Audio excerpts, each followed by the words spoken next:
We'd like to acknowledge the traditional custodians of the land on which this podcast was produced, the Gadigal people of the Eora Nation. We pay our respects to elders past and present. In this episode, Aminata shares her confronting first-hand experience of war. There are discussions of rape, murder and abuse. Support is available through the links and phone numbers in the show notes. It's 1999 and we're with Aminata Conteh-Biger in her family home in Sierra Leone's capital. As the civil war rages on, all houses surrounding hers have been burnt to the ground. It's been a particularly brutal, violent few weeks. Her bright yellow house is the only one that remains and has become the safe place for her family, friends, and even strangers who have nowhere to go. Today, this all changes. They hear the voices of the rebels, followed by a bash at the door. Despite everyone's best efforts to stay silent, the rebels know there are people inside and start yelling threats to burn the house down with everyone in it. 18-year-old Aminata knows these aren't empty threats. She's watched it happen right in front of her. They are found and dragged outside by 50 rebels and child soldiers.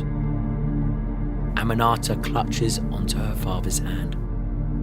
One of the rebels locks eyes with her and starts heading towards her. I'm Matt Middleton, and this is Headgame. Today, turning Harrow into hope.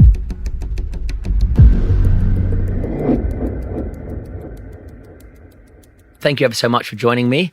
Talk to me about your upbringing in Sierra Leone and where you come from, and did you have a normal upbringing? My childhood was beautiful. It was beautiful. It was very special because I was raised by the most incredible human being, my father. So I grew up in what you would say in the West bubble. Like, my dad was a very protective man. He raised us all his children, and we. As a daughter, we grew up very knowing that the girls are special, which is very rare in places like Africa. The girls, the men are treated differently than the boys. Ours was the opposite. And our childhood was so beautiful. It was just beautiful. We lived sort of like an English kind of way life because he traveled a lot to the UK and he loved that life. And so at home, we would just watch movie, eat the digestive biscuit, wear New Balance, all these things, and watch the James Bond movies that would come out. And it was just one of those places where I didn't grow up that anything can hurt me. All of my siblings did think that way. How many girls were there? So we're six. Your father had 6 girls? Yeah, wow. 6.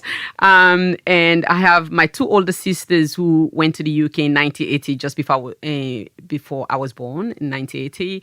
And they lived there. And then, most of the children were in the UK. By then I've traveled. Okay. So because we were younger, he stayed with us. So it's a very interesting story because we were not raised by our mothers. So my dad, I'm not sure about his life, the way he was raised. I think he made a decision to raise all his children. So we were all raised by one human being. So we all kind of have the same mindset. And so growing up in Sierra Leone, I grew up in the capital city, Freetown, in a neighborhood called Kisi. But I think from an early, my dad set a place where, even though we grew up very privileged, we still grew up in a place where there was poverty, but we didn't know it was poverty. So even though it was protecting us, but he wanted us to live in a place. And this was in Sierra Leone, right? Yeah, in Sierra Leone, Freetown. I've been to Sierra Leone, Freetown, and you're right, because there's places that are normal and that seem quite up and coming, but then you turn the corner and you do experience extreme poverty, right? Extreme poverty, so but we didn't know that was poverty. But you didn't know because that was normal to you, right? Yeah, and I think he set that scene for us to be able to live anywhere around the world, which is what we've done. My dad was just one of those men that would throw us in the most uncomfortable places. So I like being in the places that we call uncomfortable. I think growing up in that sense, we've heard about the war. It's been going on since 1990, but it's never got into the capital city. But we always knew something was coming. And what was it? Was this a civil unrest? Was it? Yes, a civil. Yeah, so civil sort war. of government versus. Well, yes, the soldiers and civilians. That's right. So the war started from Liberia because of most people would have seen the blood diamond. See, that's interesting. Actually, from Liberia, because people don't realise that's where it came from, right? That's where it came from. So Charles Taylor, of course, and when you're coming from Liberia, the places that you meet from Sierra Leone is the villages. So where the diamonds are. Yeah. So that's Kono, Bo. Yes. So of course, so it took longer. It took about 9 years or so for the war to enter the capital city, which is what the rebels were aiming for. But by then, I think we're actually with the rebels, but we didn't know. So when war, when they entered, it just felt like they came off the cloud.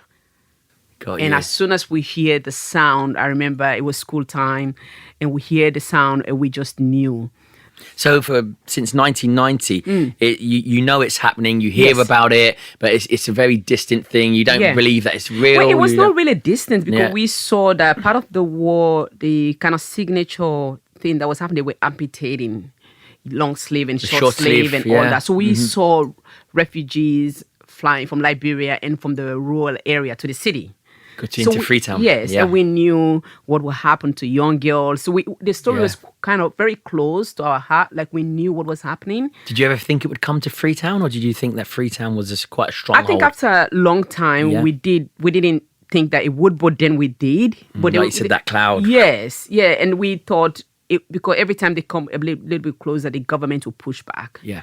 So I think they used a different technique this time. So when he arrived, they were already in the city for months. Embedded. So they just, as I said, just like from the cloud, just falling. As soon as we hear the sound, everybody knew. Take me back to that day. Did you get up to go to school? Or what? No, it was midnight. It was around 3. Midnight. It was midnight. So we were sleeping, and then we just heard the sound. So by the time we looked through the windows, you could see the smoke, because one of the things they do they burn people in the house.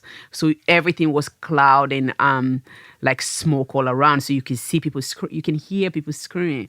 And our house, we had like a kind of bulletproof or tinted window. As I said, my dad was a businessman, so we had this protection. So we could see people from the inside, but they could not see us. Got you. So and you could see what was going on there, happening. But they couldn't see what was going on. Yeah, and it was one of those scenes where you cannot stop watching because you can see what is being done to people. Yeah. And my dad just quietly closed all the windows and just quiet the whole house. How old are you at this stage? I was 18. Yeah, so you're intrigued. You want to know what's going on. And again, you're scared, right? You're scared. You're hearing the screams. You're seeing the smoke. And I suppose you want to check it out because you want to know if it's going to reach your door. Yes, but also anybody that have gone through war, you're past the word scared because you're in it. Yeah. So I will not even think of the word scared. You're in it, so you don't feel, what am I going to do? So my dad closing the door. It was a way of saying we're all going to be killed here. He didn't want us running around like everybody was running because it was chaos, like what people experienced during war. People abandoning their children. War is very vicious than what we see on television. Of course it is, yeah. You leave your children. You leave places. You jump on someone. Yes, carnage is destruction. It's purest. And your mind is thinking surviving, and so whatever that you need to do, you just do. You don't have time to think. So my dad just closed the door, and we grew up very disciplined. So we listen, of course, and just stay in. And then it kept going. But it was really strange because our house is massive. It's big. It's the biggest house around the area, and it was bright and yellow. Yeah. And for some reason, after it's been closed for a while, we've been in the house for a very long time. And nobody knew. It's really bizarre. It's one of those things that you see in probably a movie. We could not understand why all the houses are being burned, but not ours. Why do you think that was? I think what I'll put it on, my dad was a beautiful man, was a good man. I felt like I I love do that. believe something was protecting us. I really do, because there was no way our house could not have been seen. It's very sort of iconic around the area. People knew our dad. They knew the life that we lived. But it was almost, they were passing the whole time. And it was bright yellow as well, wasn't it? Yes, You it was couldn't miss yellow. it. Yeah. And then a scene happened when a lot of people were running, but they all came and knocked at our house. And my dad, for the first time, opened the door. These were Seeking strangers. refuge, right? Yeah, seeking refuge. Yeah. So we end up, and it's a 3 stories and it's splitted. So 3 stories, so it's massive. So we end up having over 500 or even 1,000 people living in our house. But even for those weeks, still the rebels were passing by. It's really bizarre every time I talk about it, because you almost feel like those made-up movie. So they take over over Freetown, but they're just bypassing They just the house. bypassed the house. For how And long? it was quiet. It was just simply quiet. And there was a lot of food, because what my dad would do most of the way we grew up, he would buy a lot of rice. We have a storage of rice. So that's how we lived our life, storage of everything. So there were food for people to eat. And then it just came around the time when the government was really pushing. And then we heard one of the rebels just said, "Who has this house? Who is in this house?" And then we knew straight away. So did you start to feel safe? Did you start to feel like no one's going to knock on our door? We've been given a pass or such? I think we grew up in the tendency that our dad was almost God. Yeah, of course. So he made us feel that way. So there was no fear, but we were still looking what was being done outside. We were not allowed to look at the window, but we were still looking, because Yeah, he of was course. downstairs. We were in the middle floor. But we were seeing things that were happening. And what type of things would you see? if you Well, don't really, mind the me asking? amputation, the asking people long sleeve and short sleeve, people being burned. And in the long house. sleeve and short sleeve, just explain, the short sleeve is above the elbow and the Yes, long sleeve is it's below the elbow. Yeah, so you get to choose. Yeah. Long We were sleeve or seeing short women sleeve? were pregnant and being asked, "Do you think you're having a boy or girl?" And then they were split. So we saw, Wow. So they were playing Yes. these huge mind games. mind games, because they were rebels who were they were young soldiers too. So it was of course. their mind has been with drugs. Yeah, They don't with know what drugs. they're doing. They've been drugged up. They've been Yeah. indoctrinated. Yes. They've been brainwashed. For years, and they've been with alcohol, drugs. Yes, and and most of these boys they've been trained to kill even their own parents. yes, they've been given the power. Right? too. Yeah. So they were the most one you should be scared of, the younger ones than the older. Yeah, because they're rebels. so unstable. Yeah. So when we heard that voice, it's almost that knowing that, okay, we're gonna be out and we're gonna be killed. So it's you come. I think in life you come to a place where you make peace with where your life is good. Where you're at. Yes. And I think that way of knowing, and they were calling everyone next to our house. There was a land that was open, and everybody came out. And my dad, I was holding my dad's hand. We jumped over the fence, and then So take me back. So you get a knock on the door. so it was just that noise. Who is in Got ya. this house? And then few of them start asking. So it was one person, out of curiosity, one of the rebels start asking, and then the others start asking. And now they got really curious, like almost like, there's a house here That hasn't been touched. that That hasn't been been burnt touched. down. Yes, yeah. And then they asked, if you don't open, we'll burn the house. So that's when my dad opened, of course. And they asked us to go to the outside field. We went. And then they start burning we have this brown leather chair. They start burning the chair to burn the whole house. And then one of the rebels asked, who owned this house? Because it's a Yes, it's a beautiful big house. Yeah. And they told politicians. So, and then somebody said, Mr. Conte, Yaya, they call him Pa Conte. So they know, a lot of people know his name. And then somebody was giving description of who he is. And then one of the rebels said, I know him. He's the man that started to build a hotel and gave it up to refugees to stay there. So my dad was building a hotel that he stopped building so that refugees could stay there wow. through. And then That spoke volumes for his character. Yeah, And then, did the rebel like that? Did he? Yeah, they stopped burning the chair. They put the chair off. Wow. Yeah, and we went to the field, and my dad had Parkinson. I didn't know what Parkinson was, so his hand was shaking, and then I was holding his hands, and I locked eye with one of the rebels, and I knew straight away it was coming for me. Oh wow! So you're there in the field. You got your hand in the hand with your father. So we're all standing in the field. So everybody has come out. It's like 1,000, like a lot of people. And we thought they go down the line, don't they? Yeah. Well, all in the hands. We know they were going to pick young girls. So I knew I was. Why were they picking young girls? They choose young girls and mostly virgin to be used as a sex slave and as a human shield. Mostly that's the intent for them to pick. It's kind of like a superstitious that they will win a war. So, but me holding my dad's hand, we thought they were going to burn all of us or shoot, or because we have the rebels right in front of us.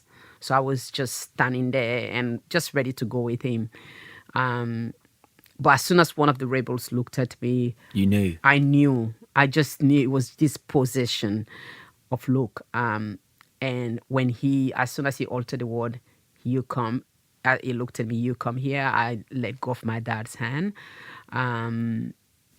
Why did you let go of your dad's hand? To protect him? Or? Yes, it was the first time I knew how to protect someone. And once I let go, I did not look at his face, no. Because I knew everybody that knows my dad about his children. So I just walk away, did not have a look at his face.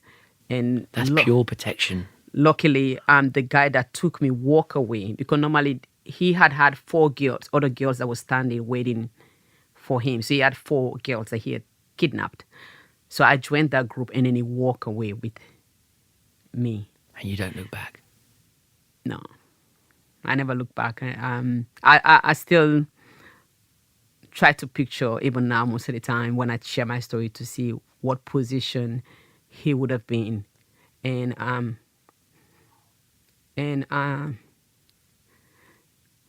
why he didn't move. I think he was just stuck or, yeah. Well, maybe as a father, maybe he knew that if he would have probably got himself killed, you killed, and all of his children killed. Yeah. And it's a decision that you made, right? Not to because any normal child you think would have just held on tighter, right? But you made a decision there to protect your family, and he probably done the same to protect you, because those, like you said, the rebels were so unstable that if he would have probably shot you all down. Where mostly they will ask the daughter to shoot, or they rape the daughter in front of the father. So that was one of the reasons too. So there was a lot of scenarios that I knew of because of the history of the war. So I knew that if he fought, they would either ask me to shoot him or rape me in front of him. So there was a lot of things that would have happened. So, and I felt like even not standing, not keeping me there to look, because I would have turned or look at his face. That was a protection there too. That was guide me through that. He took me and walked away with me.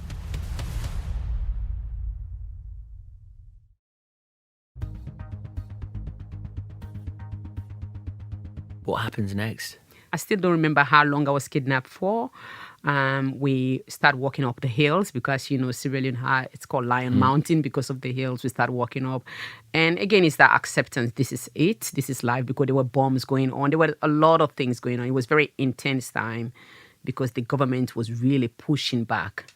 So, and mostly what the rebels would do would take civilians and put them, even give guns. The government thinks that you are one just of... by seeing you with a weapon, they think you're a so it rebel. was all surviving.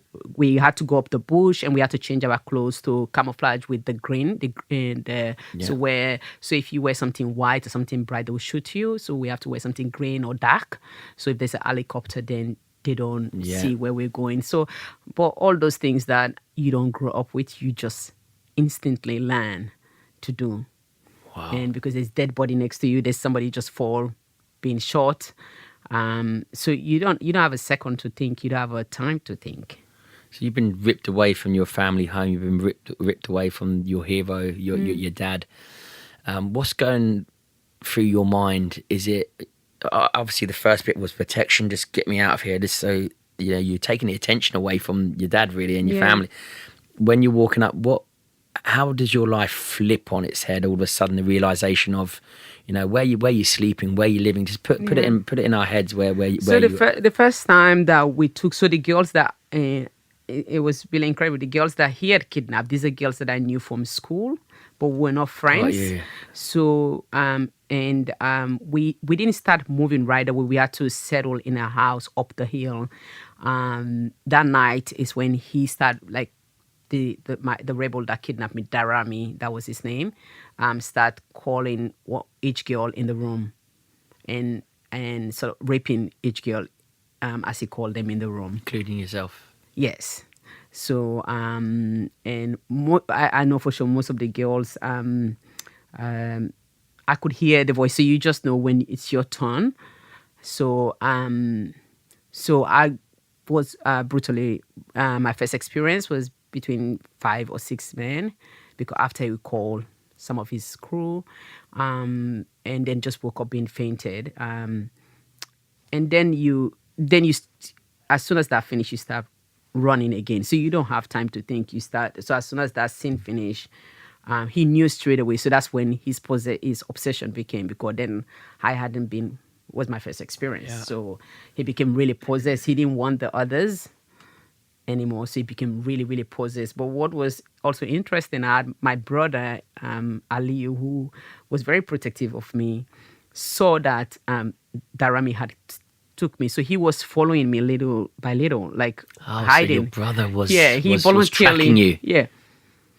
So he voluntarily followed me. And so at one scene when they wanted to almost shoot him, and he just said, "That's my sister." So, but because Darami was obsessed with me, he accommodated my brother. Wow. Yeah. And so they were gonna kill him. Yeah. They mostly killed the men or use them That's to be right. training to be a soldier or carry the stuff they stole. Yeah, if they saw that they were strong, if not, they just put them, use them as an example on the firing So squads. my whole experience, I was with my brother, and he. So what did they do to grab your brother and put him along in with you? In with me, but Darami had the 3 girls, the 3 friends that I know, which I talk about in my book, and then my brother just joined in, but he knew my brother sort of, for somebody to just voluntarily followed, he knew that my brother loves me, and then so his obsession became more like a very like really deep obsession, and my brother most of the time had to witness a lot of things that was done. So he would play really nice if I was nice and behaving, but just manipulating you. Yeah. And how long does this go on for? For about, as I said, I still do remember. I thought it was 3 months, but my friends that was being kidnapped with, there's a lot of things I don't remember. I said it was 6 months, so I still. At this stage, you got no appreciation for time. You're living in a complete nightmare. Sometimes you feel like you're safer being with them, because you don't know when you when you come across the ECOMOG, the government, if they're gonna shoot you, if they're gonna kill you. So. And you have to go. And then with the rebels, if they find out that you want to escape, they kill you because they think you're a traitor. Of course. So you're almost between that scene of, if you could escape, you can. But mostly there was no much escaping, because it was, as I said, it was one of the most intense time for the past 9 years of the war. Wow. And what year was that when you got? So kidnapped? I was in 1999. 1999. Wow. Yeah. So they've gone into Freetown. They've taken over Freetown. Do they need to move much now? Are they moving you from location to location? From location to location. So sometimes we stay in a place for like 1 week or 2 weeks, and then they can tell, because they go out hunting. They can tell when the government is getting close, and they will move. So you move as things move. They're trying to stay one step ahead, aren't they? And then you move. Yes. Yeah. So you know when movement is happening. You can hear the guns all the time, but you know when it's coming closer. So you're living a nightmare. You're moving along. Your food. You're just sleeping. How are you sleeping? Are you just sleeping in one room, all of you together on the floor? You just sleep if you can. You sleep on a rock. You sleep on a stone. You sleep wherever. If you end up going to a place where there's house, everybody occupied those houses because those people have moved out. Yeah. And then food. Sometimes you go to you end up in a village where there's a lot of goats, and you eat. So whatever you can. Sometimes there were weeks that we didn't have food, and you just it survived. And was it the RUF, West Side the Boys? RUF, The yes, RUF. yeah. And what was their, what was their goal? Did they want to take over the gold and the diamond mines, or was there the diamonds and so everything has been corrupted. So they are fighting against the government, and that it was more between civilians that have become rebels and soldiers that are fighting. Some soldiers have joined in that were fighting with the government. And again, that trade came through all Charles Taylor from Liberia, the president at the time. So it was more the resource, where the resource is going and what how they can get more resources, sell it, and how they can get the guns. Because, exactly. Through diamond selling, through diamond, because they took over all the diamond mines, didn't they? And then they started buying some serious weapons, and they were gathering huge momentum. You know, you look at the RUF, the West Side Boys, they'd taken over, right? And they're only, the more they're taking over, the more money they're getting, the more weapons they're getting. So they're ultimately building an army. This nightmare, does it become, like you said, you feel like you're more protected when you're with them? Does it flick into the norm? Do you think that this is going to be me for the rest of my life? I think you make peace. As I said, you make peace. You make peace with things. Had you made peace with being the way that you're treated and thinking that this is just going to be... I didn't make peace with it. I was I think with everything that was happening to me, I was worried about my father. My father was... and you had no communication with your father, no contact with your father? I had no communication with my father, but I don't know why everything was happening to me with my dad was my main focus. But so was that like a beacon of hope, a beacon of positivity, and thinking like, where is he? Is he okay? Did he die after I was gone? We're very close to him, so but also I think every day you start to adjust. Even people who are kidnapped, even if it's in the city or anywhere, and I've seen stories before in the US where people you start to adjust. You start to almost pretend to make that's your home. You start to make it as how you create home. So I can see myself just cleaning, because my dad everything used to be tidy, and fixing the bed. You start accepting, even if you don't want to say acceptance. Yeah. So it's amazing. It's a survival mechanism, isn't it? Yes, it is. You almost go and flick into that survival mechanism of adapting and slowly accepting, but knowing that there's a hope. Right? Yes, I don't know, for some reason I just knew I was going to see my dad. Yeah, I love that. There was something that's what kept you alive. Yeah, that was something that I don't know how, but I knew I was going to see my dad. My situation was when you say the word impossible, is something I don't say in my life anymore. But I could not have been able to run away from this man. But then through that time with my friends that I was kidnapped with, I went to Christian school, so the Bible was our only hope. So we started reading the Bible. We had a pocket Bible that Jehovah's Witness gave. So faith and my dad were the center of how I navigate through things. You can't ask why. You look around, it's all women, young girls. So, but my faith kept me going, and knowing that I would see him. So that was, that was something I've hold on to always. Yeah. And when was the next time you saw your father? So when I saw my dad, we had run out of food. We didn't eat for weeks, and the government and the rebels were making sort of arrangements, peace agreements. Yes, we've not heard about it. It's been really quiet, and a really terrible thing had happened with one of the rebels who Cold Boot. His nickname was Cold Boot. It was one of the most vicious one. Something horrible had happened between him and me. I had come to trust him because he said his wife was called Aminata, so I became really trusty of him. Yeah, I got you. And the rebel that kidnapped me, Darami, was scared of Cold Boot. So he took me, saying that he was going to protect me from Darami.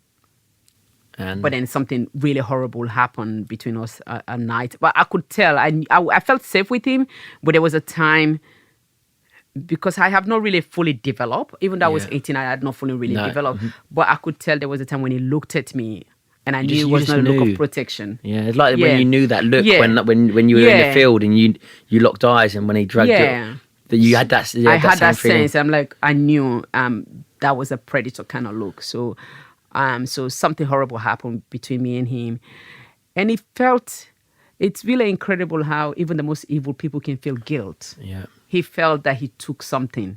because his wife name was Aminata. He was protecting me at one time, but then he took something, and the next morning I could see that he, for the most vicious rebel, was ashamed. It was really Yeah. incredible. So then I heard that they were getting young kids to go for the exchange. And then, but what he did was, because he was ashamed, he handed me back to Darami. Wow. Yeah. So when he handed me, because Darami is obsessed with me, got really angry that I have been with this person, with Yeah. this Then rebel. the way So he got really, really angry, and so it just made the situation even yeah. worse. So I remember, if it could get any worse. yeah, I remember being in this room, and then I remember Darami being angry and said, "You run away from me because you have food." And then he fired shot, about 7 or 8 shot on my feet. I do not know how nothing touched me. His intent was for me not to run away anymore. Then he got really angry. So he walked away because he was angry. So he walked away, and he asked me to go to the next building to wait for him. And I remember my dear friend who lives in the UK, Francis, who I was with. I remember looking at Francis. I said, "Oh, I heard they're going to release some children." And he said, "Yeah." And I said, "I'm going to go." And this was the sort of like the peace agreement that they're trying to. Like, Yeah. if we give us this, we'll release some Yeah, children. but I've just heard this about a few minutes ago. And for Francis knew my circumstances, and she cried. And I knew why she was crying, because it was impossible. But I don't know why I said it. Because I knew it was impossible. And I said to her, "I think I'm going to go." And then she cried, and then I walk away. Less than 1 minute, I'm walking away. The guy that took me that night called me. And because of his guilt. And he said, "Do you want to go?" And I nod my head. And because Darami has walked away, you're gone. it was just the most miraculous thing. And he didn't come till late. Darami did not come till late. He thought I was waiting for him in his unit. And then I left. But the most beautiful part of the story, my brother had seen me leave. So he went and bypassed and followed. And then one of the rebels caught him. And then he pointed, "That's my sister." And then they were trying to give us question both differently to see if the stories match. And the guy that was doing it, he said, "What's your name?" And I said, "Aminata Conteh." And he said, "Who is your," like, just it's a small country. Yeah. And I started telling him about my dad's hotel and stuff. And he said, "I know him." So I was released with my brother.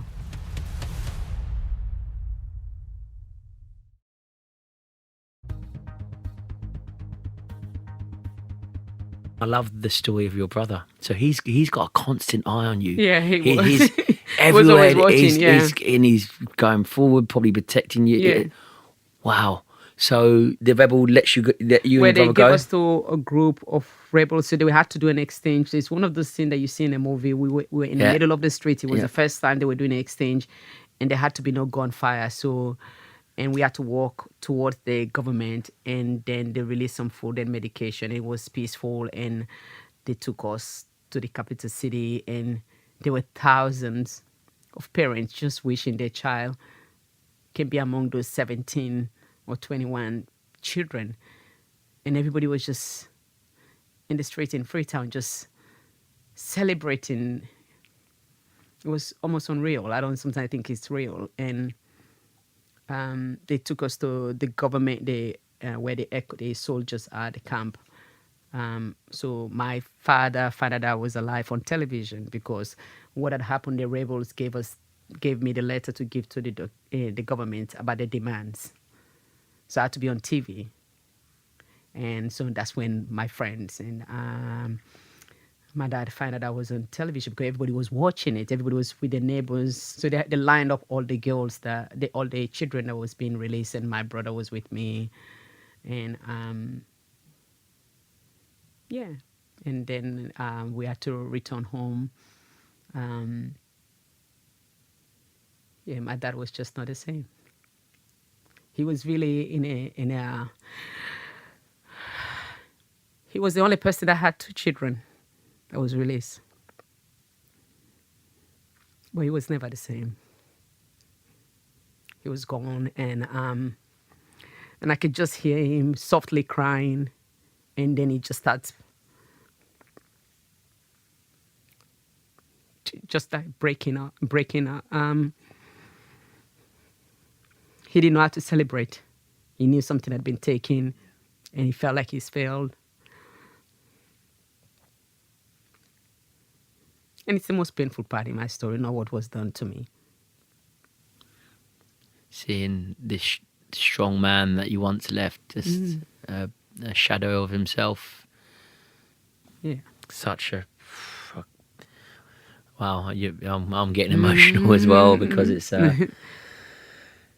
So you're back with... When do you actually, unite with your father? Like you said, it felt like he felt like he'd failed you. You're seeing a shell of a man. What happens thereafter? Well, I feel like he was almost gone. I almost felt this transition happen. I was a very spoiled child and very sick. I was very sicky and very kind of weak and everything. And I truly feel like my dad's strength transformed in me. He became really weak. I became strong. I really believe that because all night I could hear him cry. And he cried a lot every night. So I had to leave Sierra Leone to go to Guinea because my kidnapper, we knew where my house was and was going to look for me. I knew that. And because the peace went really smoothly, we knew that there was not going to be any sort of accountability. All the rebels would come live in peace. So I had to flee to Guinea, Conakry, to meet my mom. My mom lives in Guinea. And I didn't see my dad until a few months after he was going to Guinea to get a flight to go to London because he had cancer. We found out that he had cancer and he had a Parkinson. And still, even I spent time in Guinea, he could never look at me in the eye so much. Yeah, I can imagine being a father myself. Yeah. I can only imagine what he's been through. We are here to protect, we're here to provide, and there's not much. We're simple beings, fathers. We just want to what's best for our children, especially when it comes to our daughters, because that's the most vulnerable part of being a father is that. So you go and live with your mother. Did you have a relationship with your mother? I don't have. I didn't grow up with my mom, so I didn't have any memory. That's what I think. So when you went there, what was that like? My mom, because that's another huge change. Right? You've just been reunited with your family. You see your father. It's destroyed everything, and then all of a sudden you're having to go and live with a stranger again. Your mother, because she wasn't part of your upbringing. She was not part of my upbringing. Not because of choice. My dad took us, but when I went to Guinea, seeing what my dad did of serving, helping people, I took few girls with me stayed at my mom's place because everybody was looking for shelter. My mom was a Guinean woman that has her own house, so we had few community that came and stayed with us. After all of this that you go through, you're still thinking about other people. I think children see what their parents are and they become that. So I saw my dad was fully that, serving and helping. So I just took girls in the neighborhood that didn't have family in Guinea because they would have gone to a refugee camp. And my mom just accommodated them. But my mom also was trying to make sense of what had happened to me because we're 9 in our family, but I'm the only child to my mom. And so she doesn't know what to do with the whole thing. And I suppose she doesn't know you either. She doesn't know how you're going to act. She doesn't know, she can't just tell by like a look on your face. I'm constantly, I can tell when my child's down just by looking at them. I can tell when something's wrong or when something, and she was just trying to figure this all out. She was trying to figure, and the more I move away from my dad, I miss my dad. So the whole time I was thinking of my dad too. But also when those things happen, especially people who have gone through, you don't talk about those things. Of course. So there was no unspoken language there that she would have known what happened to me, but you don't communicate those things. There's no, your mind sort of move. You survive, and what you want to do is live, and continue because there's people around you who have gone through probably worse or the same. So we never talked. You never talked, and you just held this in yourself And then how did Australia come about then? Well, Australia came about because my story was on television. So when the UNHCR in Guinea heard of me, they went straight on protective mode because they knew that I was a girl on TV. And also I've heard that Darami had come to the city looking for me, so they wanted to get me out. Yeah. But I had choice to go to America, Canada, and the UK, and I didn't want to go to any of those because there was a big community there. And we were part of the first group of refugees to come to Australia. And I've never heard of Australian before. The French say Australia, so I thought it was Austria. Ah, okay. Yeah, so then I asked the UN guy at the time, Sinai, I still remember he was African-American, tall, and who was working at the UNHCR, and he was very protective of me. And I said, what is that place? And then he just said, oh, it's far, and the program, as you know, Australian program takes longer. But he was encouraging me to come to the US or the UK because it was more fast, the program. So I said, no, I want to wait for coming to Australia. And he said, why? Because I didn't want people to know my story. I wanted people to help me because I needed help. But then again, I was raised by a father who threw us in the most uncomfortable places. My sisters went to Scotland and went to boarding school. So we were raised by not being fearful. Yeah. So then I decided to come to Australia in 2000. Yeah. Got you. Was it exciting news to you? Or was it just a case of, I've just got to get out of here? Yeah, my mom was the case of me getting out, my mom, and she couldn't understand why I could not live earlier with the UK. Myself, I think after the war, I went through a phase of forgiveness, and I started making peace with my life and what... How? Well, I think I went to boarding school before the war. It was a Christian school, so I learned one of my favorite stories, the prodigal son. So I used to tell my dad that story a lot, and I had a sense, even though I didn't understand it, I knew forgiveness was about me. It was not about them. So that made me really light. So wherever I was going to go, I think Australia just came up on the map because I've never heard of it. That's why I wanted to come. But anywhere else I would have been, I knew that I was going to be fine. I knew that I'll be fine. And so the excitement for Australia was not really exciting coming to overseas because I lived that kind of life back home. So it was not anything that really, I would not say excitement. No, okay. And I was not fearful even for the person that was looking for me. There was a fear had gone. Yeah. For some reason, I don't know how. And I think I was just looking forward to life. Like I knew that I had fought. I was trying to understand how I had fought to survive, and I still can't make sense of it. But I knew that if I had to go 6 feet, it's going to be we're living life large and fully. So that was going to be wherever. Even if it was going to be in Afghanistan, I was going to make sure I live fully. Yeah, you're going to be present in the moment and live. And I think that would give my dad peace to know that I was not a victim. And something has been taken away, but I was not broken. I had been raped, things that happened to me, but I didn't feel broken. I never still now I don't feel broken. I feel whole. I feel proud all the time of the person that I am. And I had that, but I just didn't know how to articulate it. But I knew when I walk in a room, I am present. I am there. I am supposed to be there. And my dad will always say, if somebody doesn't like you, they can leave. But you're the most important person in that room. But you're not important than anybody else. So a lot of things I didn't have the language for, but I just knew that I was going to live it. Yeah.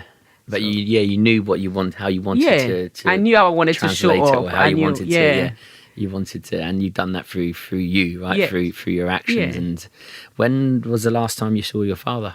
I went to see him in London in 2003 because we knew he was going to pass. So I went to say goodbye to him. And And it was there words exchanged with your father? No, because no. He just smiled. His whole continent changed when I arrived. We just spent time, and I tell him how I was living my life in Australia, and my faith, because I come from a Muslim family, but I became a Christian. So I was telling him all the story, and he has this cheeky smile that he always have. And 3 days with him, and he went, but. He was pretty sick. He was very sick. We had to put a lot of clothes on him because they would not let him travel. but I think my whole family thought I was going to be the broken one when he passed. Yeah, I think everything about my relationship since the war, my family had been surprised because I was always the sickest child. Okay. And so when he passed, because he went back home in Sierra Leone and he passed away, I didn't cry. I just felt this beautiful, this liberation that he was at peace, but he was in hell, being on earth. But like you said, and you mentioned it a couple of minutes ago, you didn't want your dad to feel like that you were the victim. You're almost drawing his strength to be strong, because otherwise, I can imagine from a father's standpoint, if what happened, broke him and it's going to break you and it's going to take down the whole then. Yeah. So you're that solid foundation. You're almost taking over from his role. Yes. Right. Yeah. Is that what it felt like? It does. It still does every time. He's my guiding angel in everything that I do. How I talk to people, how I treat people, how I show up. And you do. You've come over to Australia, talk about treating people and talk about still being that pillar of positivity and strength for your father, because you've got the Aminata Maternal Foundation. Tell me about that. Well, when I gave birth to my daughter in 2012 and I almost lost her, like we almost died. And I've never heard the word maternal health. I've never heard those words before. But I was kept at the hospital and for 4 days and did a case study on me.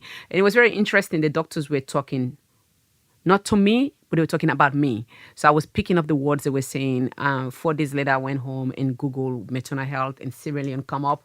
And I always remember my dad will always say, to whom much is given, much is required, but not how much. So the fact that I was in Australia, a refugee, was in a public hospital, just working in retail, but I had become an ambassador for UNHCR. And I just thought, well, I'm privileged. If I can have 7 doctors in the room to make sure that I survive, I should be able to do something. And I love storytelling. So I just asked anybody that I could meet with those platforms from UNHCR, and nobody could say no to my face. And everybody, so I just started calling meetings upon meetings. But it was not to set up a foundation. It was just to say, I come from a war zone. Unfortunately, war is going to continue. But the fact that we birth life, women birth life. Phenomenal, isn't it? How could we allow in the world, when we talk about women's rights and human rights, allow women to die just because? For me, that didn't make sense. So after 3 years of research, and the professors at UNSW knew that I was not giving up, because I had my son afterwards and I was showing up. I was calling meetings. But you just like there. It was very interesting because I would get all these professors in the room and they would speak in language. I have 1% of what they're saying. And I just shake my head. And then I'll call another meeting. And then finally 3 years. Piece it together. Yeah. 3 years later, they go like, oh, you should register. I'm like, what does that mean? Yeah. So everything has just been a learning. And I think we all have our strength. My strength is connecting people. And I have brilliant people around me. I don't need to be them. They can be all the academic, and I can be the fun one. And exactly. Story. But you're almost piecing the vision in your head. Yeah. With bringing people together and. When everybody told me, I thought I was mad, and now I look at myself. I was mad because I was saying I want to build a hospital. I was saying all these big things. And I didn't know how complicated it is to build an organization in Australia, working in Africa. If you're not UN, you're not UNICEF. I did not know, and I didn't want to know. Because I just go like, well, why should I not do it? Why should we not do it? It was just, so if it's not been done, why not we do it? Yeah. So it was more a word of that. And it was heartbreaking that nobody knows about Sierra Leone and nobody knows about the issues. So it's really out of, I don't know if you can call it passion.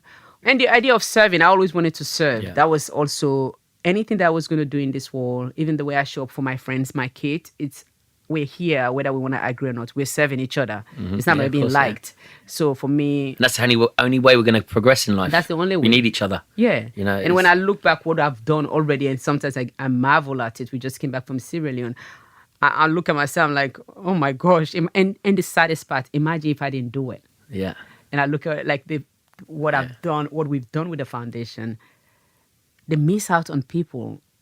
Well, people don't do because of what somebody think. I think that's the saddest part for me in humanity, in human life, that because somebody thinks you cannot do it. Yeah. I would have missed out because 99.9% of people said I could not. You can't do it, yeah. And that's why you say that you don't believe that anything is impossible, and you don't use that word anymore because it is. Yeah. I really I've got that same mindset of that. Yeah. Having done so many things and seen so many things. It's like nothing is impossible. It's right? like what Muhammad Ali said: the person that says it's impossible is not, or they're both right. So if you said it's impossible, then you're right.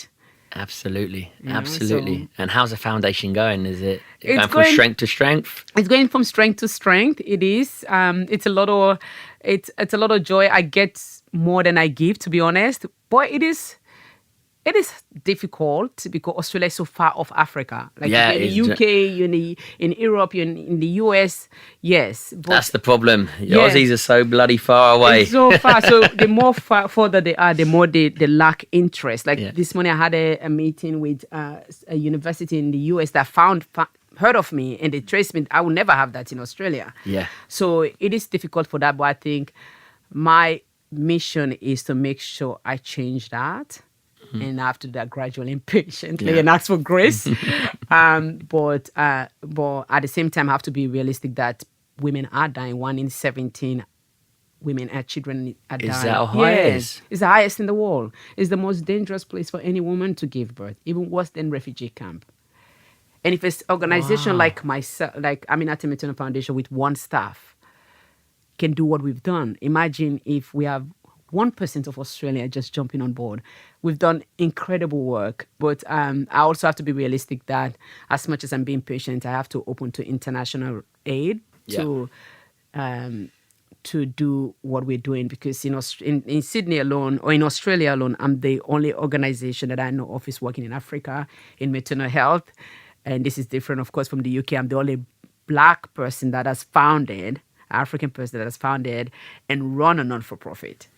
Wow. That's very special in Australia. In the UK, it's everywhere. Well, do you know what? Hopefully you've kick-started something though. Oh, no, I it know needs for sure. to start somewhere, right? and you've been that stubborn, you know. And I don't need to finish it at all. Yeah. It can pass on to someone, but it's really the issue there is really terrible. It's hopeful. There's a lot of hope that things can be done. We work with a lot of teenage pregnancy girls. Sierra Leone have the highest teenage pregnancy because of Ebola. There was no schooling for 2 years.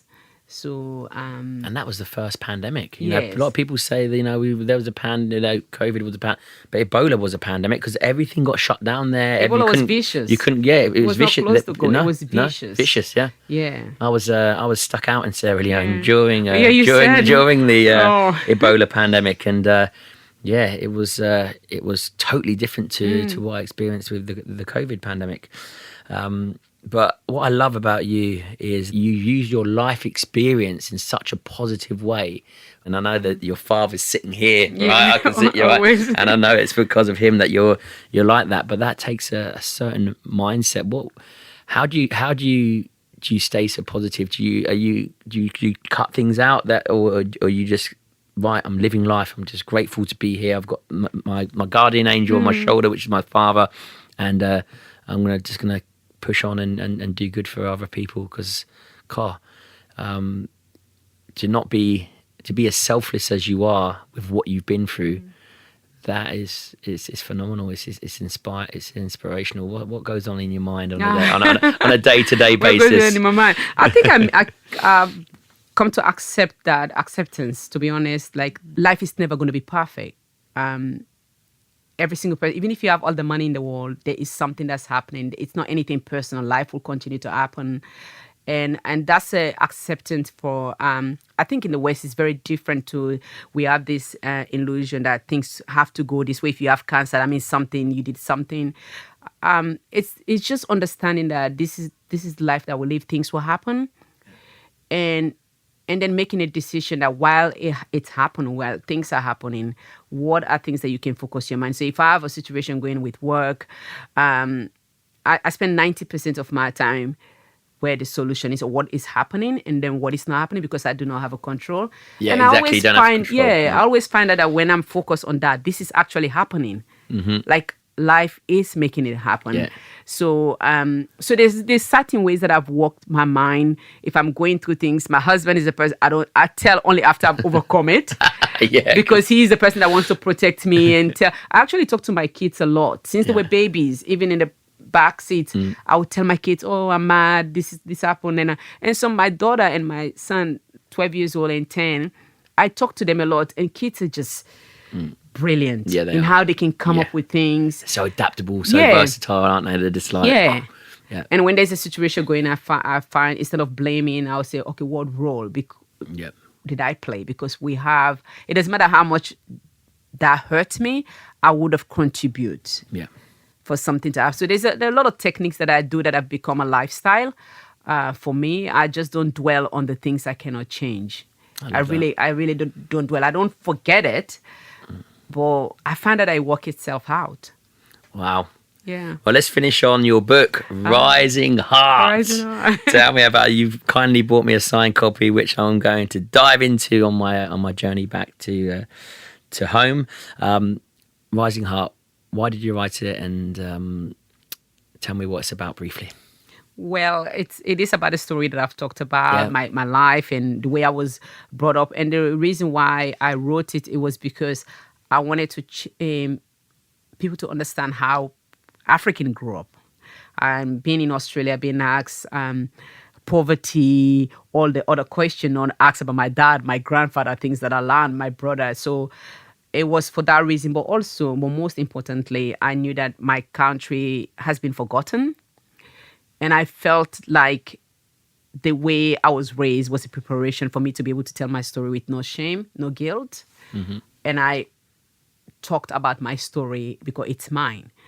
And I embrace it. I didn't like what happened to me, but I'm not afraid of it whenever it shows up. So I wanted to do it in a place of the other girls and the women that were kidnapped or people who have gone through things and know that you don't have to sometimes tell your story, but you can't escape your story. You can't escape your story. You can never escape it. And I think that's where we are stuck. I don't feel stuck. I feel liberated. I feel free because whenever it shows up, and I say hi. Yeah, you're present. And I recognize it, and I know I would probably not be here if I didn't go through that. Yeah. It's not a thing that you want to go through, but we can make something good out of something. Yeah. There's always a positive to be found. There's always, if you find any if negative you look situation, for it. if you look for it. There's always a rainbow in the clouds. If you're courageous enough to dive into that negativity and look for it, there's a positive there. Yeah, and the negativity is really the story you tell yourself. So it's what you tell yourself. And when as I said, I've never thought of. I don't think of my story until I talk about it, and then I forget about it.